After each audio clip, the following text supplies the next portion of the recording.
You're listening live to Rightside Radio with Phil Williams. It's hard to go wrong when you're on the right side. Rightside Radio. Solid, conservative, and just plain right.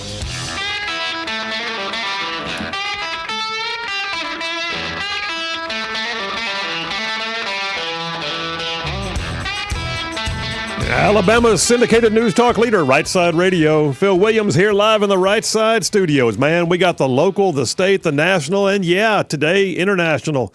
And we're going to cover down on all the issues like the dude just said, solid, conservative, and just plain right. Well, welcome to Monday. It's Monday all day long, but darn, it's a pretty Monday. But man, Boomer, the temperature went up. Oh, man, it did go up. Hot. It is hot. Apparently, it's Alabama summer again. There we go. Just, like you said, wait a couple minutes or a couple days, and it's going to change. I'm saying. Well, how's your weekend? It was good. Yours? How's your back? My back is working. It is working well. You can bend over and pick things up now? I can. Oh. It's doing good. Okay. I'm happy, so thank you. All right, good. We're glad. All right, a happy boomer makes for a happy show. That's the way we like to say it around here. No. All right, hey guys, welcome to Monday. We got a great show laid on for you. So we're going to be talking a lot about this stuff going on in Russia right now, which I'll get into in more details in a minute. But at 3 o'clock today, somebody who's been on the show a couple of times has become a friend of Rightside Radio, Major General Joe Arbuckle, who spent the last half of his nearly 30-year career doing strategic level planning. We're going to have him on to discuss some of his thoughts regarding what is happening with Russia, the Wagner Group, the war in Ukraine, all of it. So there's that coming up at 3 p.m. Then at 3:30 p.m., Todd Stacy is the owner and chief editor at Alabama Daily News. Alabama Daily News got hold of the maps being proposed right now for the redistricting of Alabama's congressional lines. So I texted Todd Stacy yesterday. I said, hey, man, you got time to come on and talk about this? Because, it's if they go with the lines that are being currently proposed by the plaintiffs in that case, it's going to be a complete redraw. I mean, like a complete redraw. So we'll see what Todd Stacy has to say. By the way, he used to work for Congresswoman Roby, and I suspect he's got some thoughts. And then there's a whole triple dipper, so hit it. The Triple Dipper. 3 stories you've got to know. That's right, the Triple Dipper, 3 stories, 3 themes, if you will, that you got to know as we run today's show. So first out the gate, Russian roulette. I don't know if y'all were tracking this past weekend, but one of the more bizarre scenes in world events in my lifetime happened this past weekend. And oh, by the way, it happened in a nuclear country as a mercenary army of 25,000 or more with tanks, armored vehicles, and everything it takes to support them with log trains started rolling towards Moscow. It was a crazy situation, and I don't think we're done yet. There's more left to unfold. News is breaking right now that Putin is expected to give a statement to the press anytime now, and we'll keep you updated. But number 1 in the Triple Dipper, Russian roulette. That's what I'm calling it. So y'all stay tuned. We'll break that down and give you all the details. Number 2, reading between the lines. All right, we're drawing new congressional lines. We're going to redraw them. That's a given. It's going to happen. What's going to happen to where you live? What's going to happen to the ability for Republicans to still maintain a majority in our congressional delegation? What does this do, by the way, to the overall picture in D.C. with such a slim majority in the House? It's an amazing thing to think that Alabama's district lines could be redrawn and suddenly affect the ability to maintain a majority. And then number 3, I'm just calling it madness. Listen, y'all, every once in a while things happen, and they happen in a way that you look at it and go, that's just freaking madness. And that's where we are with some of what happened over the last few days. Decisions made by some government offices, and then the one that kicks it off, though, is it's too big for woke world. It's not funny. It's a group of LGBTQ activists openly stating they want our kids. We're going to talk about it in number 3 of the Triple Dipper. I'm calling it madness. All right, but in that vein, let me jump over to my comments for the day. So I got to be honest with you. I think more than anything right now, more than ever before, we need giant killers. Giant killers. We need people who can stand and make direct eye contact with giants. There's a rabid sense of desperation right now coming from the darkest places in our society. Just yesterday, in a report that I'm going to cover in more detail later in the show, marchers in a so-called Pride Parade in New York City marched while chanting, here's their chant, you ready? We're here, we're queer, and we want your kids. Y'all, that's just nothing but evil showing itself. Meanwhile, on our southern border, desperate ranchers and small towns are being crushed by an overwhelming tide of illegal immigrants. Major cities, especially in California, are facing an epidemic of drugs, crime, and homeless encampments that are literally squeezing the life out of once vibrant downtown areas. I could go on, but you already know. There's a desperate wind blowing as if the enemies of the good are scratching and clawing to get more and more from us. Well, this great nation, to include the state of Alabama, is facing a series of challenges right now unlike any that we've had in contemporary memory. There will always be flares of social upheaval. The process of give and take in social norms or questions of fiscal discipline, wars and rumors of wars, but it is not often that we see and feel such tangible calls for societal evolution. This is a cause greater than all of us. But I want to point out something, though. This time that we're in, this craziness, this like seeming madness, this rabidness, it's really not unique in human history. We can get through this, but we will have to take out some giants first. I believe that America is poised to step into a moment right now that will set the standard for generations to come. Whether to accept or hopefully to refuse to accept a new normal, one in which civil liberties, assembly, speech, due process, a right to confront our accusers, the right to ensure our votes count, actual civil liberties, where all of it could go away unless we do something. The debate rages and there's ideas, opinions, and plans from all sides of the spectrum. In the middle of it all, you may be asking yourself, how can I possibly make a difference? Can one person really do anything meaningful? What can I, in my limited sphere of influence, ever hope to accomplish? What is happening right now is giant in its scope. So my question is, are you prepared to be a giant killer? Good people who speak up and decide to take action, even by themselves or in small numbers, have often turned the tide of great moments in societies throughout history. And I got to tell you, I feel like I have to, using that analogy, I have to really lean back on two of my favorite stories from the Bible. Regardless of anyone else's personal views, I believe that the storyline originating in Numbers 13 has direct application to our current crisis. Here's the deal, just for context. In that storyline, the Israelites had just come through all their years of slavery, the great exodus out of Egypt. They stood on the border of the Promised Land, and they sent 12 men over the border to check things out. And those 12 men, those spies, they got over there, and everything they had dreamed of in their quest for a new life was there. They called it the land flowing with milk and honey. A people that had been through so much were on the edge of a new life. But there was a problem. There were giants in the land, ready to oppose their progress. It was supposed to be easy, they thought. It was supposed to be a new day. No one said anything about having to overcome enemies like that. So Moses, he sent these 12 spies, and they returned with their report, of which 10 of those 12 said it was just not doable. Can't make it work. These are giants. They are insurmountable. But two of them, Joshua and Caleb, they stood up and they called on the people to stay the course. But fear took over. The easy route was chosen. And the people of Israel, as a result, wandered in the wilderness for the next 40 years. An entire generation passed away before the Israelites returned to cross the Jordan and enter the Promised Land. And here's the thing. When they did finally cross over, they still had to fight. It was not any easier because they had waited. They had simply delayed the inevitable fight, and they had deferred the hard work to their children and grandchildren. I hope you caught that part. Fear of the giants led to them wandering in the wilderness, and the next generation had to come back and fight the same giants anyway. But you've all heard the story about another fight just a few generations later. David, the least among his family of the least among the tribes, he took issue with the fear and the fecklessness of the Israelite army when they were being taunted by a giant warrior named Goliath. And you all know the story about David. He slew the giant, right? But there were a few aspects of that story that perhaps you've never noticed. We're told in 1 Samuel 17 that on the way down to the fight, David stopped by a dry creek bed. He picked up 5 smooth stones. He killed Goliath with one of them. But he was mentally prepared, apparently, to stay in the fight and sling all 5 stones if one was not enough. But there's another key point in that storyline that a lot of folks overlook. You see, David was actually being mocked and spurned by his own brother for daring to think that he could fight the giant. The king told him he was too small. Naysayers who could not even imagine the idea of confronting a giant, David responded with this one phrase. He said, "Is there not a cause?" Meaning, isn't there something bigger here?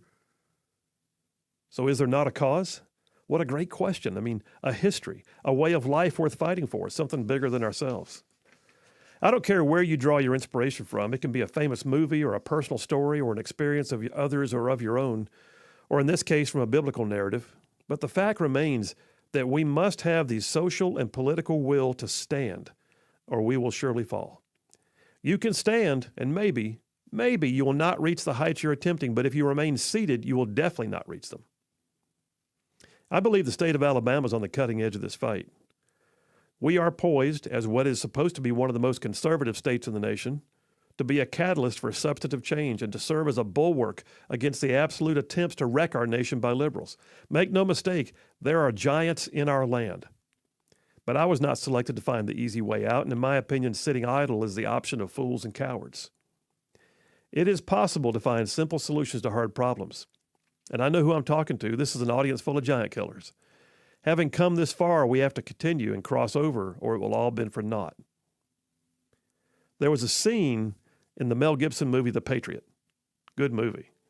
A movie loosely based on the real-life character of Francis Marion, who they called the Swamp Fox during the American Revolution. He had initially been opposed to fighting the British. But later in the movie, he was lamenting the fact that he had delayed to take action. And he was told by the female lead character, "You have done nothing for which you should be ashamed."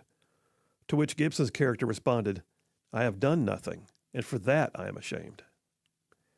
So here's the deal, something I say often in this show. I say it all the time. Find your place. Find your voice. Find one or two others. Go speak at a public hearing. Organize a social media campaign. Start your own podcast. Support a strong candidate for office. Run for office yourself.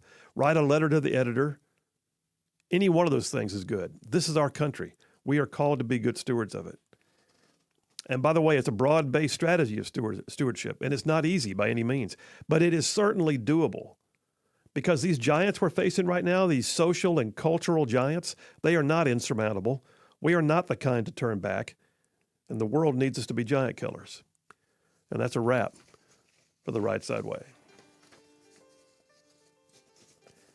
There you have it. I'm telling you, man, there are giants. It feels too big sometimes. You look at it and think, what can I possibly do? What can I possibly do?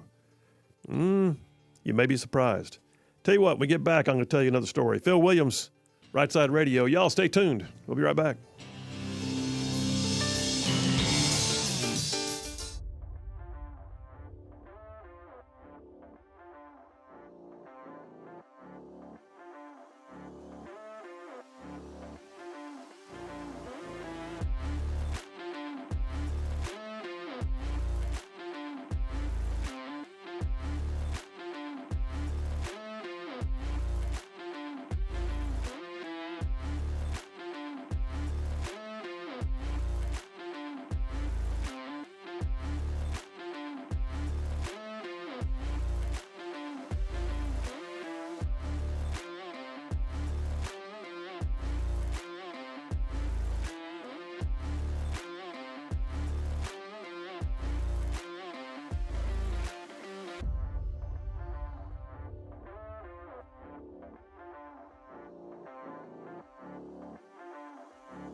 And we are back. Phil Williams, Rightside Radio, solid conservative and just plain right. Saving the world one soundbite at a time.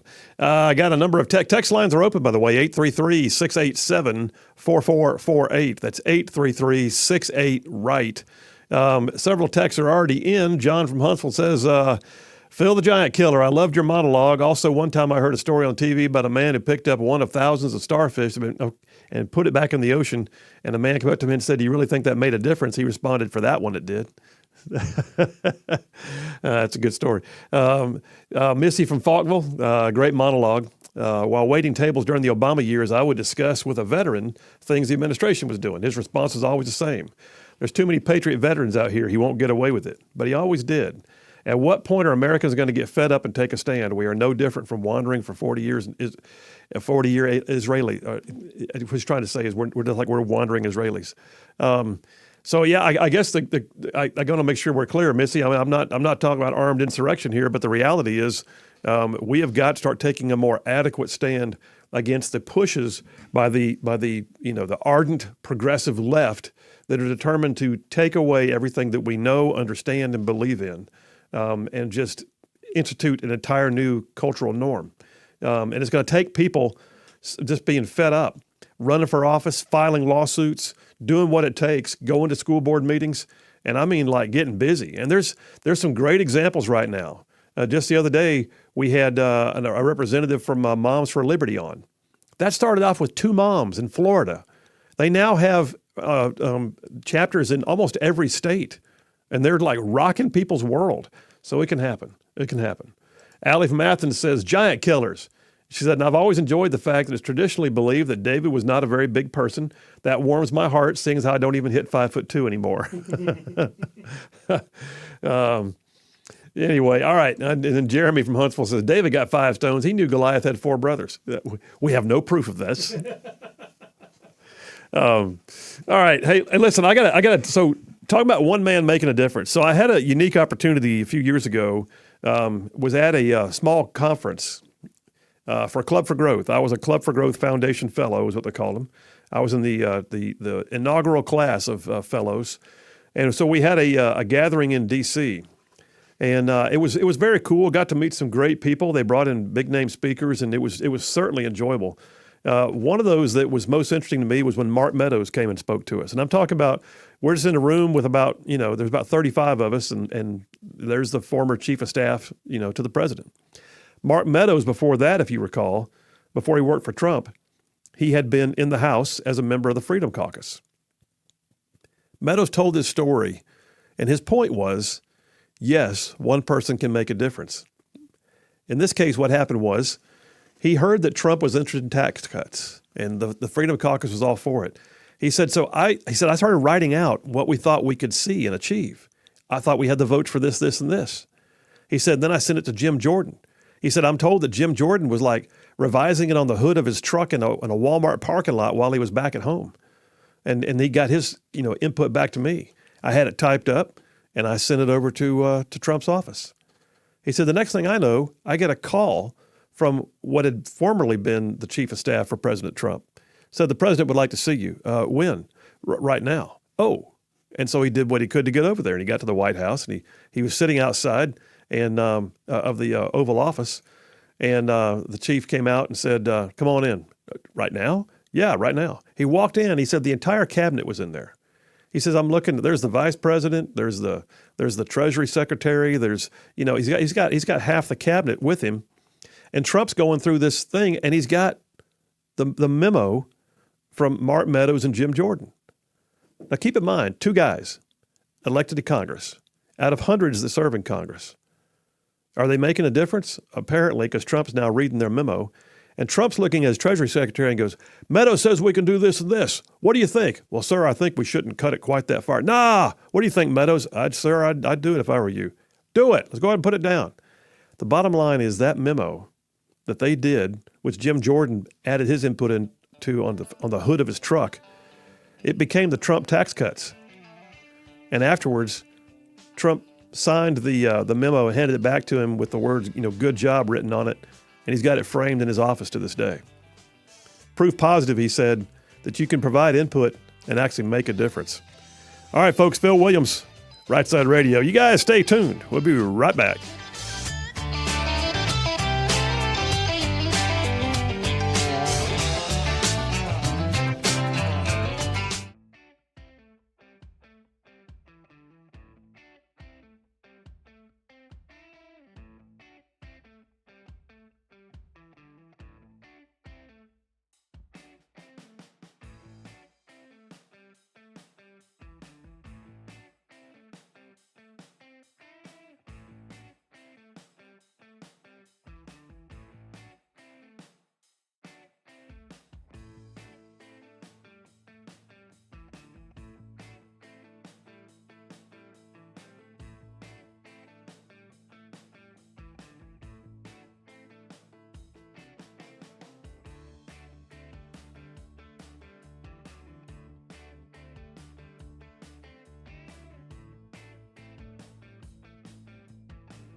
And we are back. Phil Williams, Rightside Radio's solid conservative, just plain right. Covering down on some major ground across the northern half of the most beautiful state in the nation.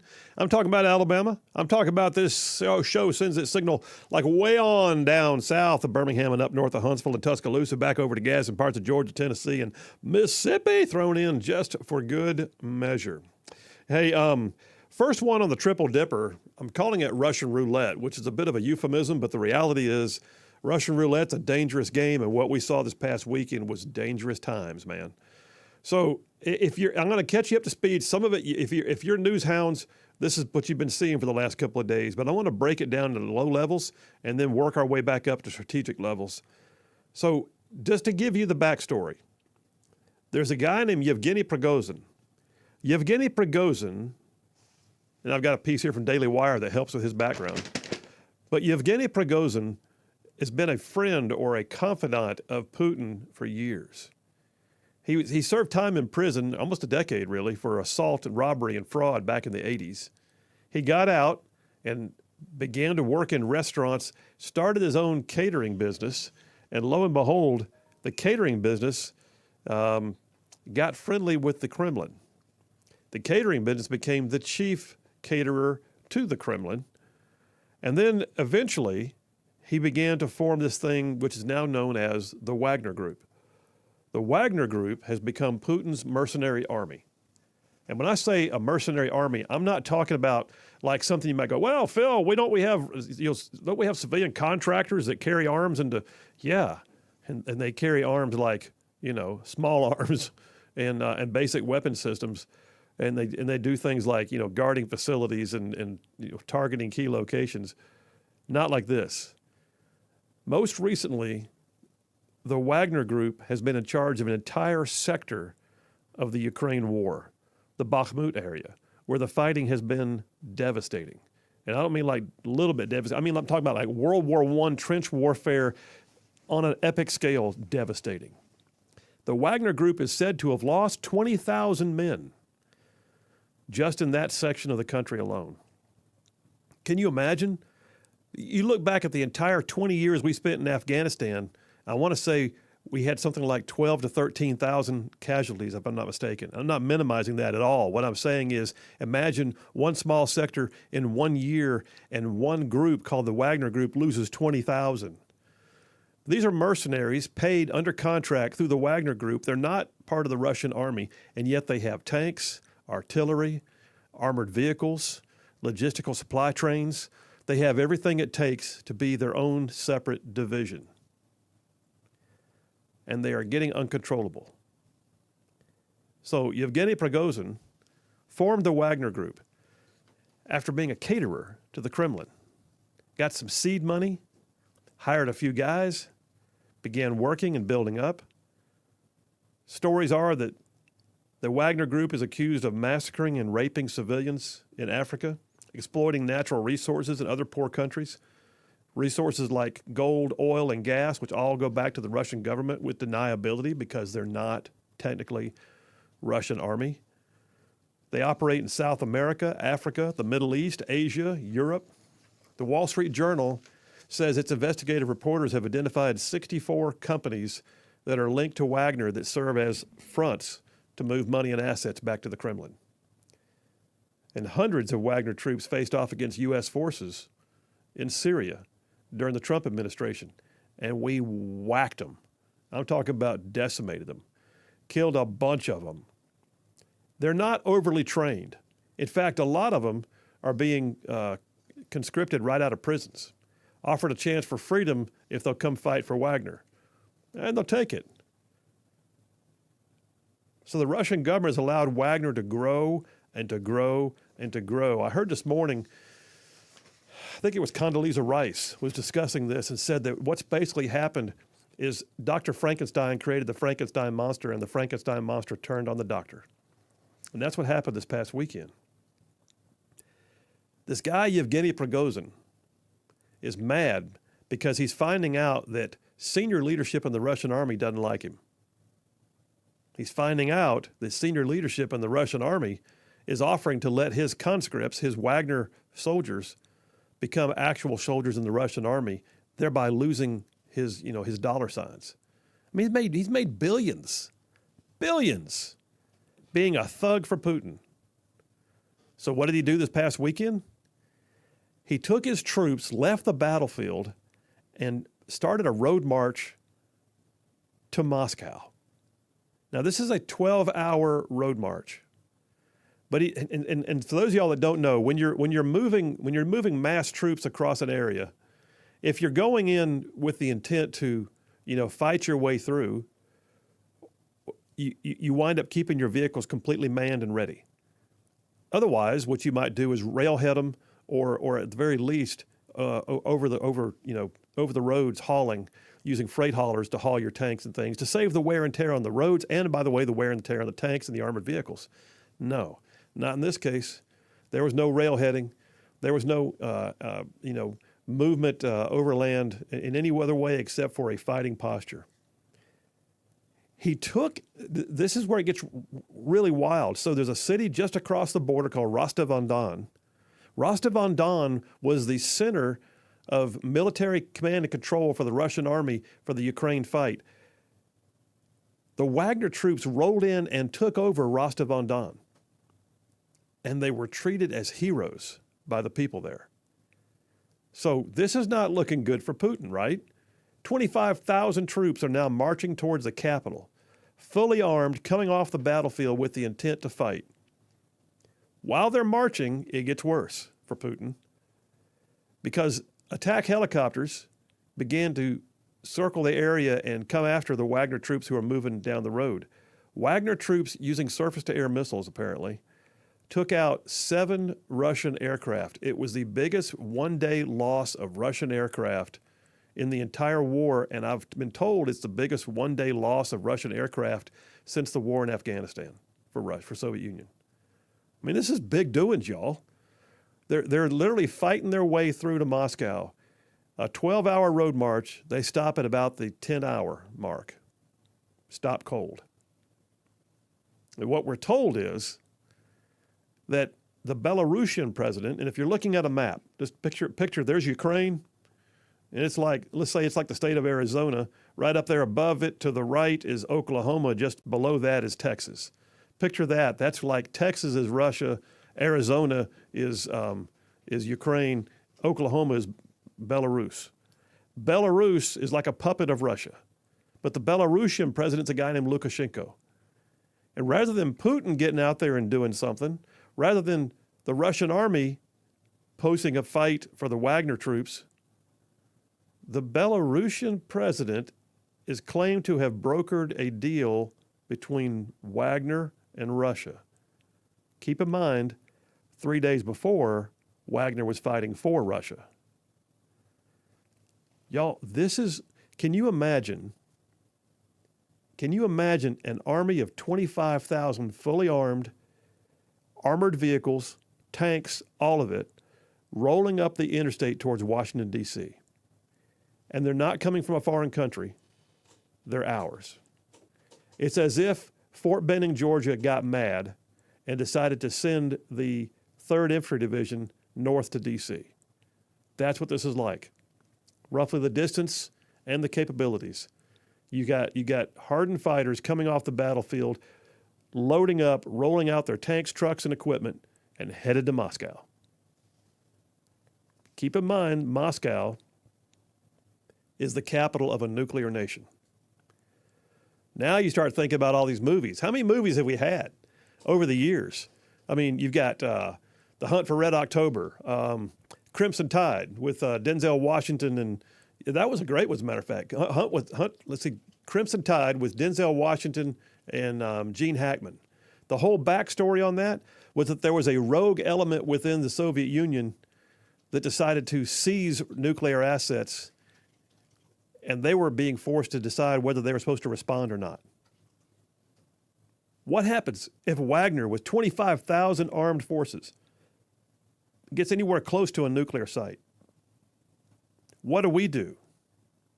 So right now, NATO is staring down this thing going, what in God's name just happened? They just pulled off the battlefield. They're marching to Moscow. Not only that, Holy crap. And so I'm going to tell you right now, I guarantee you there's contingency plans that were being pulled off a shelf and dusted off. What does NATO do? We're trying to stay boots on the ground out of that war, right? What do we do if suddenly it looks like nuclear weapons could fall into the wrong hands? Do we offer Russia a chance to let us come in and help?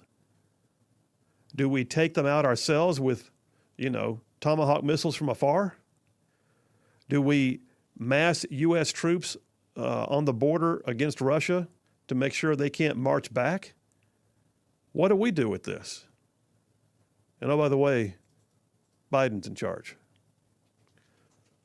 All right, listen, I'm going to break this down in more detail. We just had, literally while I'm speaking to you, Putin came out and gave his first full statement to the press. And I'll see if I can gather up some of that. But what he's basically saying is these were criminal acts, and they will not be allowed to stand. All right, let's take a break, Boom. We'll do that right now. I'll come right back. We're in number 1 of the Triple Dipper, Russian Roulette. Coming up top of the hour, Major General Joe Arbuckle will be on here to give us his thoughts as a military strategic planner. Phil Williams, Rightside Radio. Y'all stay tuned. We'll be right back.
And we are back. Phil Williams, Rightside Radio. Solid conservative, just plain right.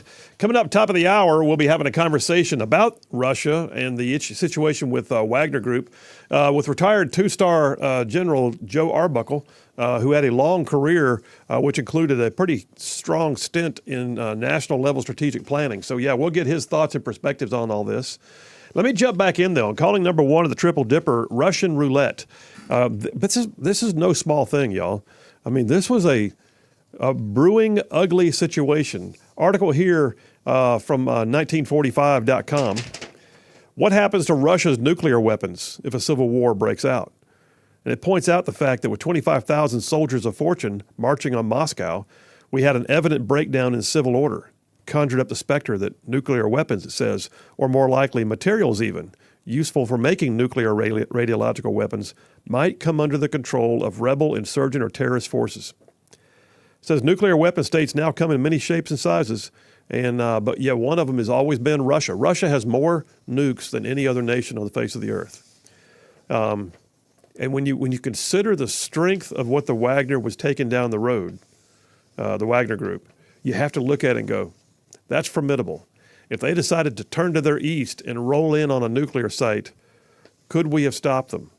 Russia, could Russia have stopped them? Now, Putin was just on a moment ago, and his comments were basically, this suppression would have been shut down if they had not turned back on their own.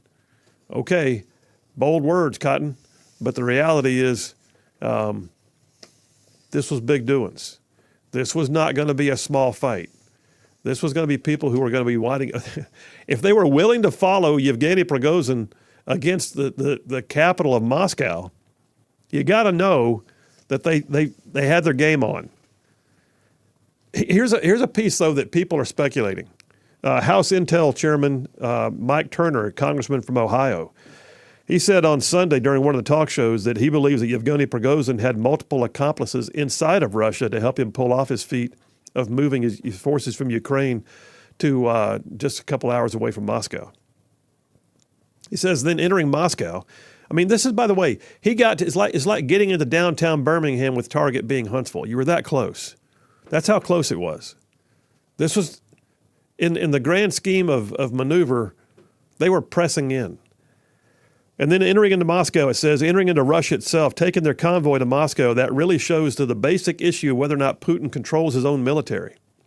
For any government to have stability, said the congressman, they have to control their military. Obviously, Prigozhin, in order to make it that distance, has to have accomplices.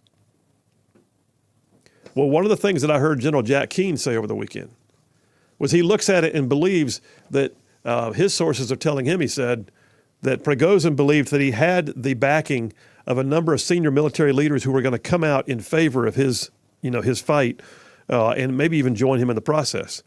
That did not happen. I think he saw the handwriting on the wall, basically, and recognized that he had just committed himself to a fight that he may not have any chance of taking, all the way through. Secretary of State Antony Blinken, in the Daily Wire, says the Wagner Group's uprising revealed a weakness in the Russian regime. Going on all the talk shows on Sunday, Blinken's comments were, I think you've seen cracks emerge that weren't there before. Prigozhin himself in this entire incident, he says, has raised profound questions about the very premises for Russia's aggression against Ukraine. So basically, here's what's happened. Another thing that's going on here. Prigozhin goes in saying, you pay me big money, I'll take my men, we will fight and we will win. He's been hemorrhaging men, just getting waxed. And then on top of all that, he begins to think, I guess, to himself, and then he begins to announce to the whole world his dissent with what's happening. This war should never have happened, he says. This war is a farce. There was all this talk about how we were going over there to denazify Ukraine or to try and liberate oppressed Russian citizens, and none of it was true. And he's saying all this on the world stage. Meanwhile, he's getting paid billions of rubles by Moscow. And so the tension is rising on all of this. Prigozhin claims that Russian military leaders also targeted his own men, that they laid landmines on his escape routes from the battlefield, and that they also targeted, most recently, they rocketed one of his headquarters. He says. There's been no external verification, but he says. And so in his words, he's had enough. And he leaves the battlefield and he heads out to Moscow. Now, the Wall Street Journal did a pretty epic job of covering this over the weekend. And I've got a stack of stuff here.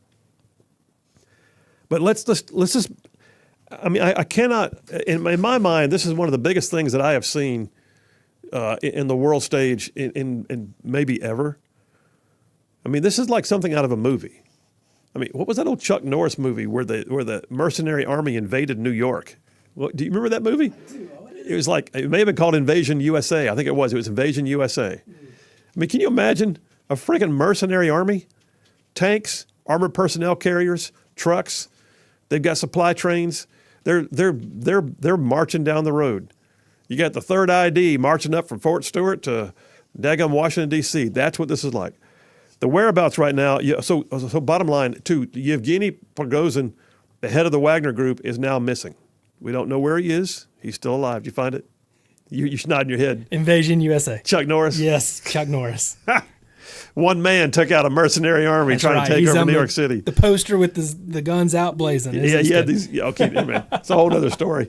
So Prigozhin's now missing. Lukashenko from Belarus allegedly negotiated the opportunity for Prigozhin to depart the scene and fly to Belarus. We don't know if he's there or not. The Biden administration said just before the show they don't know if he's there or not. Nobody knows where he is. He did release an audio statement today, but there's no proof of life, so to speak, other than his audio statement. That being said, his whereabouts being unknown, the fact is he left the battlefield. Something flipped a switch. Something said, all this hubris, all this smack talk, all of this 25,000 troops that I'm marching to Moscow, something made it come to a grinding halt. What do we have? I mean, can you imagine what a guy like that, the goods he has on Putin, tucked away in a special safe somewhere with directions to open it upon his death?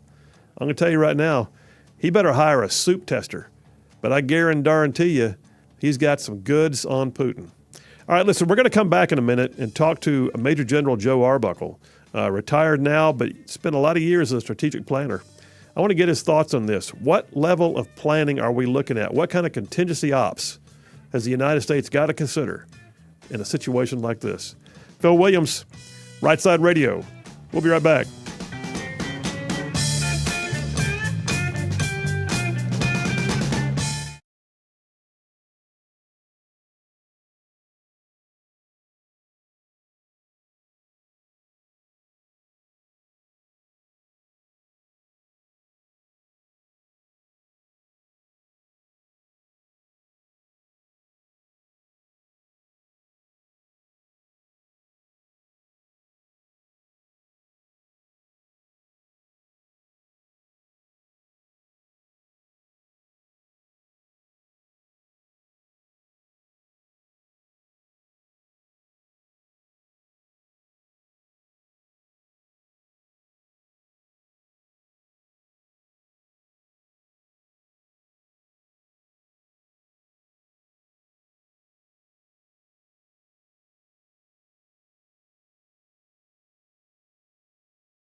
You're listening live to Rightside Radio with Phil Williams. It's hard to go wrong when you're on the right side. Rightside Radio. Solid, conservative, and just plain right.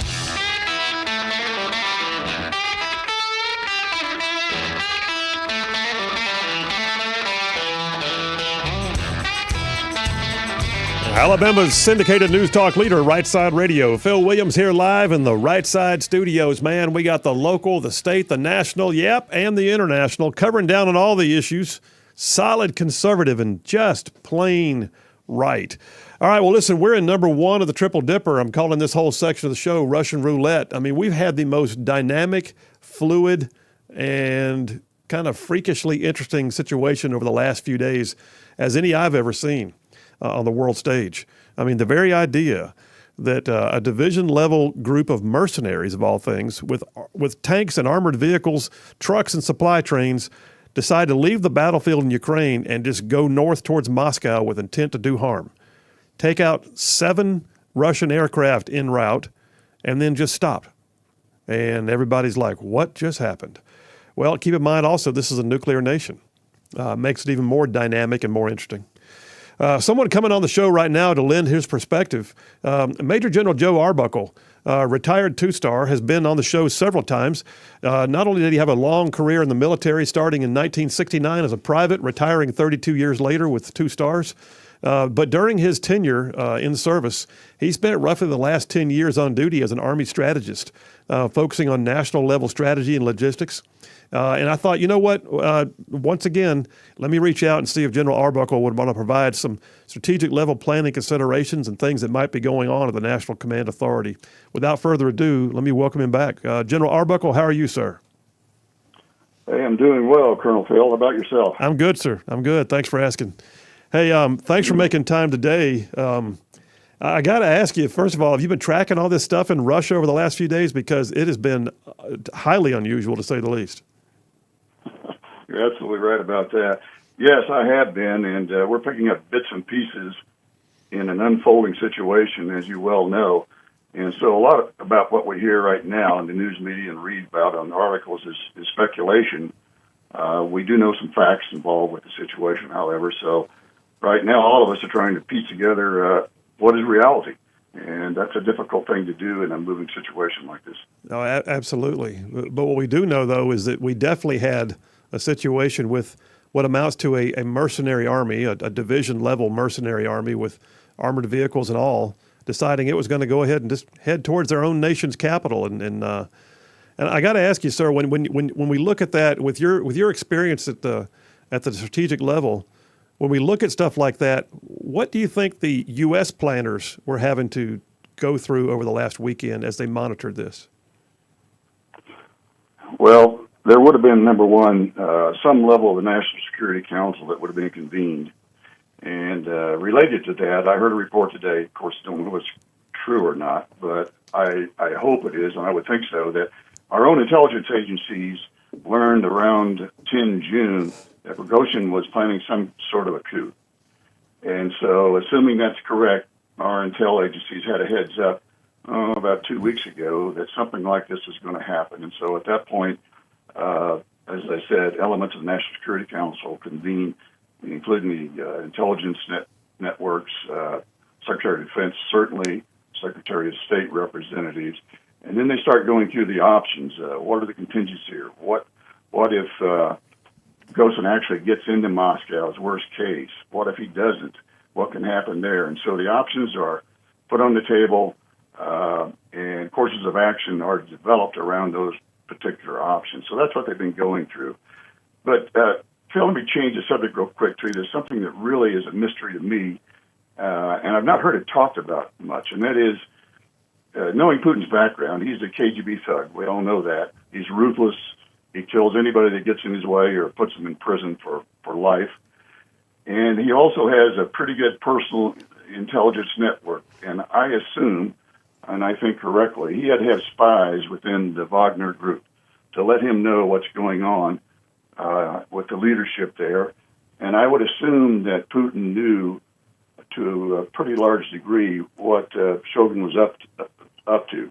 Now, if that's the case, then the question arises, why did Putin allow this to go so far without stopping it? And I don't have an answer to that. Yeah. That is a mystery. And it has to do with, I think, his relationship with Prigozhin. I think you covered that earlier, as being his chef and trusting him and being on his inner circle.